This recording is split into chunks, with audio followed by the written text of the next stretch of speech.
അമേരിക്കയും ഇറാനുമായി സമാധാന ചർച്ചകൾ പുരോഗമിച്ചുകൊണ്ടിരിക്കുകയാണ്.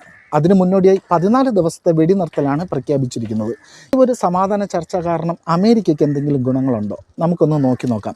ഇറാൻ പ്രധാനമായിട്ടും ആവശ്യപ്പെട്ടിരിക്കുന്നത് അവരുടെ മേൽ അടിച്ചമർത്തപ്പെട്ടിരിക്കുന്ന എല്ലാ ഉപരോധങ്ങളും മാറ്റുക, അതുപോലെ തന്നെ ധാരാളം വിദേശ രാജ്യങ്ങളിൽ ഇറാൻ നിക്ഷേപം നടത്തിയിട്ടുണ്ട്, ആ നിക്ഷേപങ്ങളെല്ലാം ഉപയോഗിക്കാനുള്ള അവകാശവും അവർക്ക് കൊടുക്കുക. ഈ ഒരു കാര്യമാണ് അവർ മുന്നോട്ട് വെച്ചിരിക്കുന്നത്. എന്തുകൊണ്ടാണ് ഇറാനുമേൽ ഇത്രയും വലിയ ഉപരോധങ്ങൾ അവർ ഏർപ്പെടുത്തിയിരിക്കുന്നത്? അതിന് പ്രധാനമായി 3 കാരണങ്ങളാണുള്ളത്. അതിൽ ഒന്നാമത്തെ പ്രധാനപ്പെട്ട കാരണമാണ് അവരുടെ ന്യൂക്ലിയർ പ്രോജക്റ്റ്.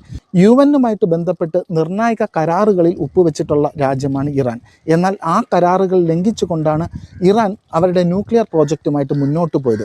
ഇത് ലോകരാജ്യങ്ങൾക്ക് തന്നെ ആപത്താണെന്ന് മനസ്സിലാക്കിയ UN ഇറാനുമേൽ കടുത്ത ഉപരോധങ്ങൾ ഏർപ്പെടുത്തുന്നത് നമുക്ക് കാണാൻ സാധിക്കും. രണ്ടാമത്തെ പ്രധാനപ്പെട്ട കാര്യങ്ങളാണ് തീവ്രവാദികൾക്ക് സഹായങ്ങൾ കൊടുക്കുന്നത്. UN-നെ സംബന്ധിച്ചിടത്തോളം ഹമാസ്, ഹിസ്ബുള്ള, ഹൂതികൾ ഇവരെല്ലാവരും തീവ്രവാദ സംഘടനകളാണ്. ഈ സംഘടനകൾക്കെല്ലാം സാമ്പത്തികമായും ആയുധങ്ങളുമായി സഹായങ്ങൾ കൊടുക്കുന്നത് ഇറാനാണ്.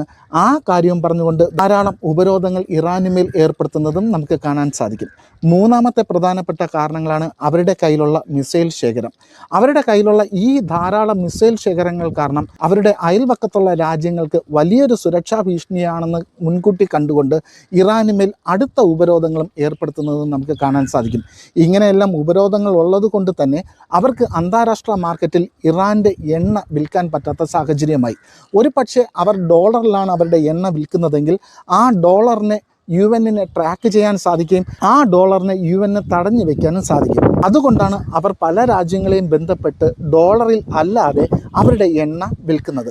ഈ സമയത്താണ് ഇറാൻ ഇപ്പോൾ ആവശ്യപ്പെടുന്നത് അവരുടെ ഉപരോധങ്ങളെല്ലാം മാറ്റണമെന്ന്. അവരുടെ ഉപരോധങ്ങൾ മാറ്റണമെങ്കിൽ സ്വാഭാവികമായിട്ടും അവർ ന്യൂക്ലിയർ പ്രോജക്റ്റിൽ നിന്നും പിന്മാറണം, തീവ്രവാദ സംഘടനകൾക്ക് കൊടുക്കുന്ന സഹായങ്ങളിൽ നിന്നും പിന്മാറണം. ഇങ്ങനെ അവർ പിന്മാറിയോ ഇല്ലാതെയോ അവരുടെ ഉപരോധങ്ങൾ എടുത്തു കളഞ്ഞു കഴിഞ്ഞാൽ അമേരിക്കയ്ക്കുണ്ടാകുന്ന പ്രധാനപ്പെട്ട നേട്ടമെന്ന് പറയുന്നത് ഇവരുടെ ക്രൂഡ് ഓയിൽ അന്താരാഷ്ട്ര മാർക്കറ്റിലെത്തും. സ്വാഭാവികമായിട്ടും അന്താരാഷ്ട്ര മാർക്കറ്റിൽ അവരുടെ ക്രൂഡ് ഓയിൽ വിൽക്കേണ്ടത് ഡോളറിലാണ്. അപ്പോൾ ഈ ഡോളറൈസേഷൻ്റെ പ്രാധാന്യം അവിടെ കുറഞ്ഞു വരും. സ്വാഭാവികമായിട്ടും ഡോളറിൻ്റെ ഡിമാൻഡ് കൂടും.